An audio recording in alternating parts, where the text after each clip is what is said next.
صلی اللہ علیہ وسلم نے فرمایا،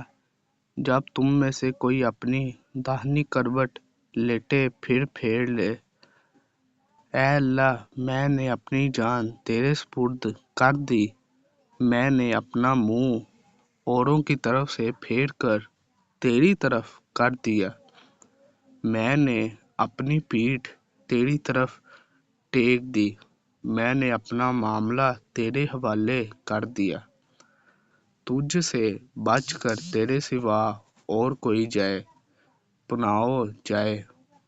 نجات نہیں ہے، میں تیری کتاب اور تیرے رسولوں پر ایمان لاتا ہوں، پھر اسی رات میں مر جائے تو وہ جنت میں جائے گا۔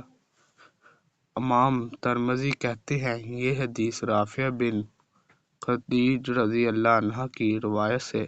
حسن غریب ہے۔